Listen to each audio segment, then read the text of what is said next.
right, welcome to Jazz After Dark, everybody. How we doing today? Good?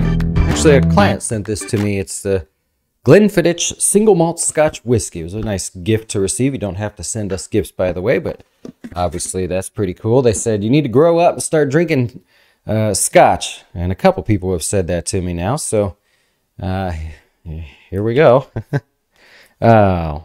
We're financial advisors here at Jazz Wealth, and this is just kind of our evening show. Grab a drink, come hang out with us here, and you know what I mean? It could be Gatorade for all it matters, water, whatever you enjoy. It's very nice, actually.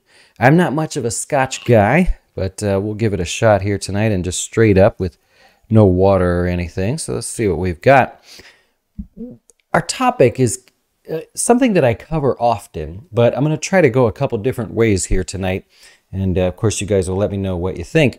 But I just kind of want to go through like 4 things when it comes to your retirement planning, whether you're new to it or whether it's something that you're right on the cusp of retirement. And you're like, I don't know, am I going to get there or not?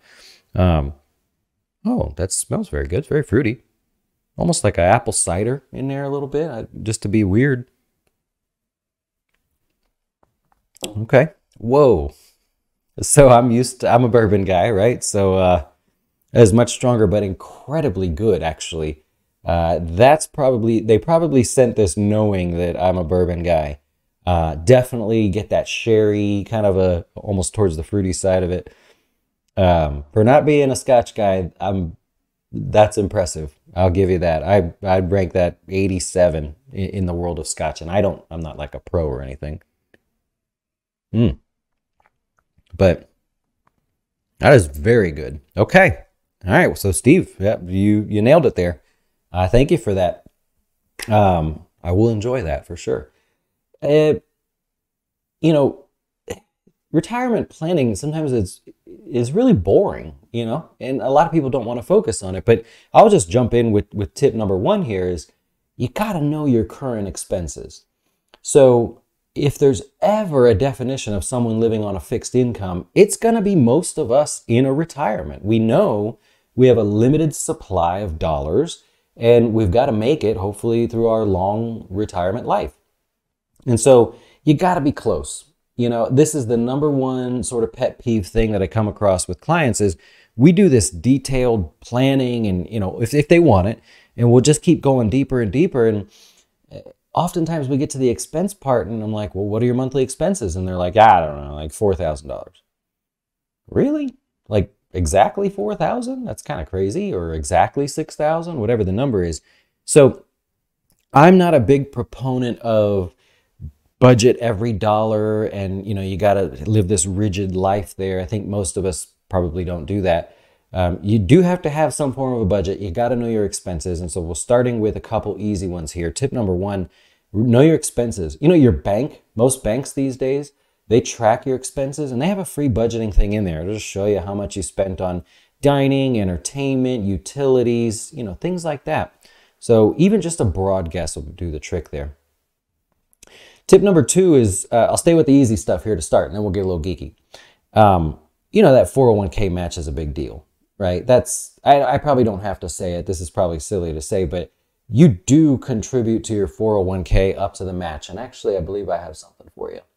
So here is, this is our planner that we use with clients here. And it may be a little small. I apologize for that.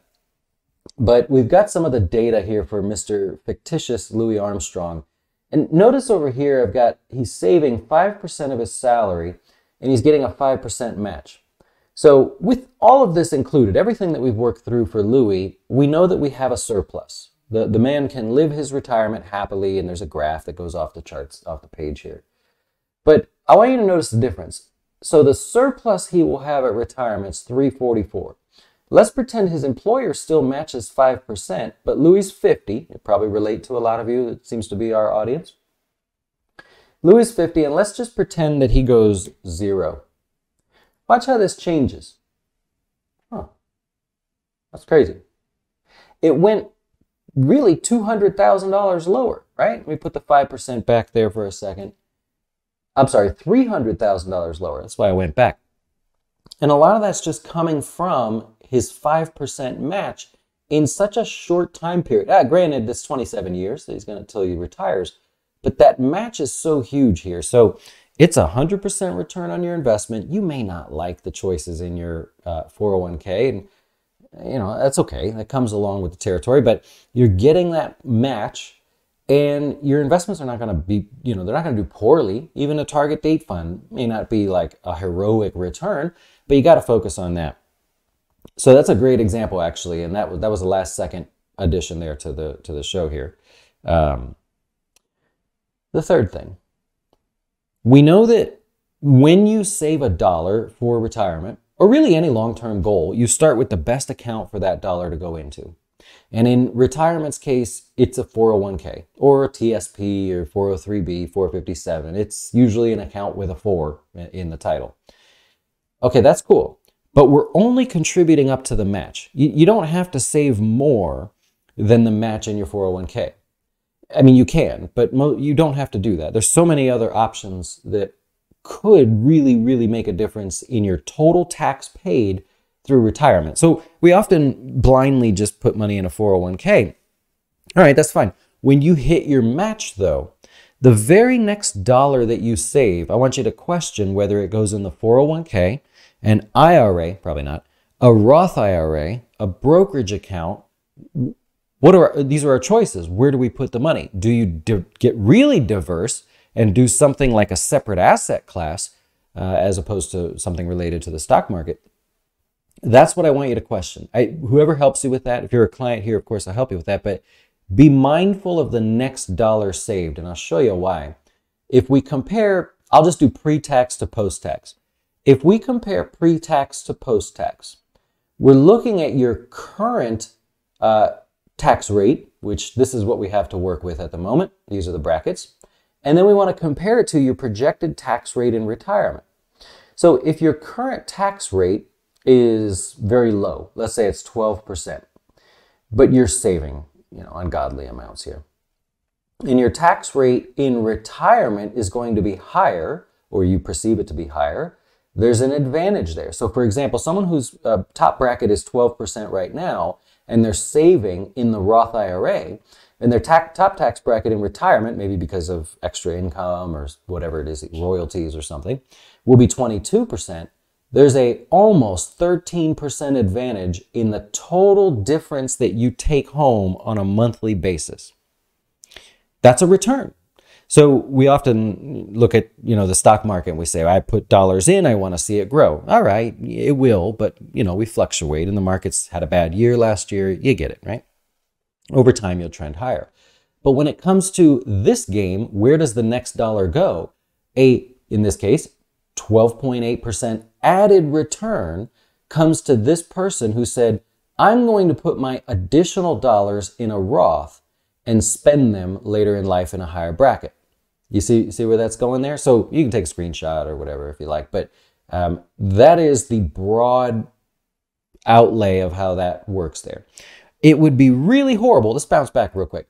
It'd be really horrible if this person said, I'm in the 22% tax bracket now, but because I'm saving in a Roth, I expect to be in the 12% tax bracket when I retire.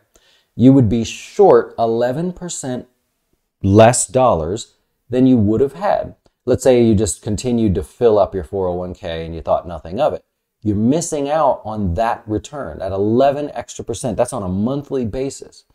Keep in mind that that's a return. However, we can spend our cash in retirement to pay less taxes, presumably less taxes is the main focus, then you consider that a return. It's called a withdrawal strategy, something I love working on with clients because there's the extra added value that I was able to get for somebody without picking a great stock or something, so I love that kind of thing there.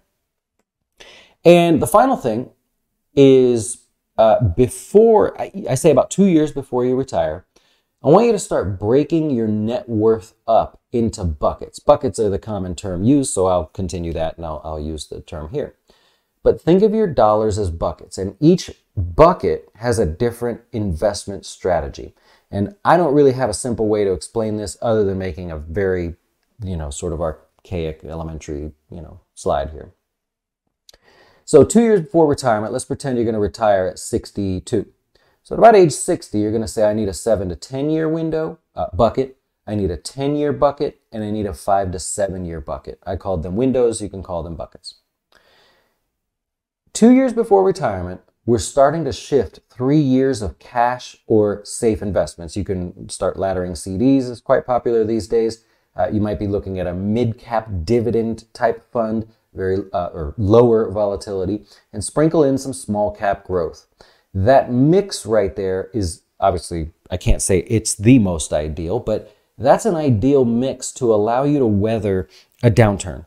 And I say, so for example, I say small cap growth because small cap stocks are the first to recover after a recession. That's not my belief. That's common sort of factual knowledge. And so since that window is only 7 to 10 years long, if we take any risk, we want to know that that's the first to start recovering, just in case we have bad timing. Our 10-year window is going to be your biggest chunk of dollars, by the way. But this can be focused more on growth, yield. I say earnings growth. That's getting a little bit more complex, but focus on stocks with good growth in their overall earnings quarter after quarter, year after year. And you could have some sort of mix of index funds or index ETFs, or build your own if you want. And that's what our 10-year window looks like, bucket. Then the last part of your life bucket takes the most amount of risk. And I hope you get that, because we're 62 at retirement, but we're not touching this money until 80. So 62 to 80 is 18 years. Anybody that tells you they have 18 years left to invest, they're going to say, go for it. Take some risk. Be growth oriented there, because you're going to weather the next downturn and recover, and maybe even another downturn inside of it.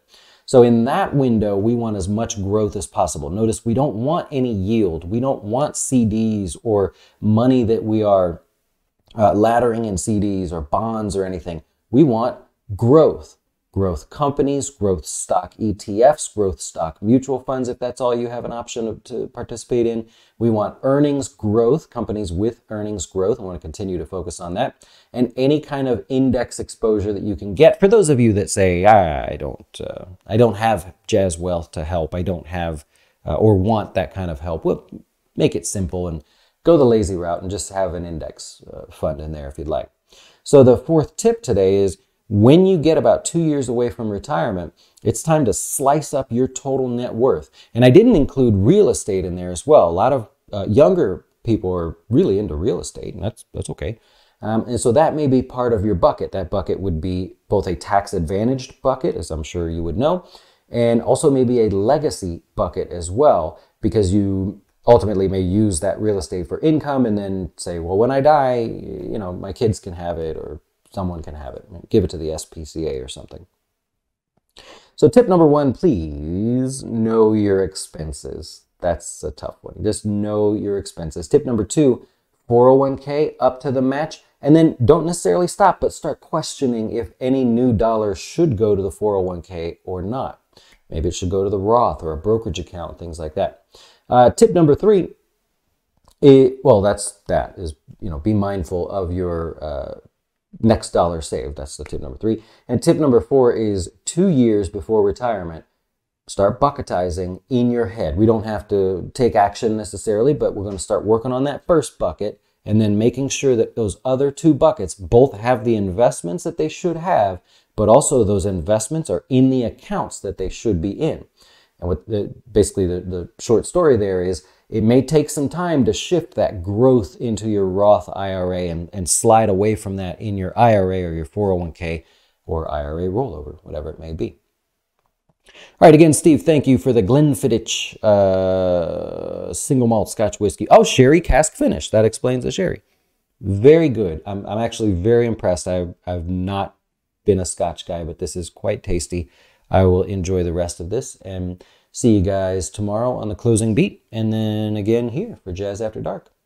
Thanks for watching. Hey, by the way, if you're looking for an advisor and you want that laid-back guy that's not in a suit and tie, obviously just kind of having a good time, but is very geeky and will spend every last moment in this business. Have you ever seen me post a video doing something else? Have you ever seen Eric post a video doing something else? This is what we do. Bunch of we think young guys still here, lively and ready to work for you guys. Check us out at jazzwealth.com. Right at the front page, you can see exactly how we work and what it takes to work with us. Adios.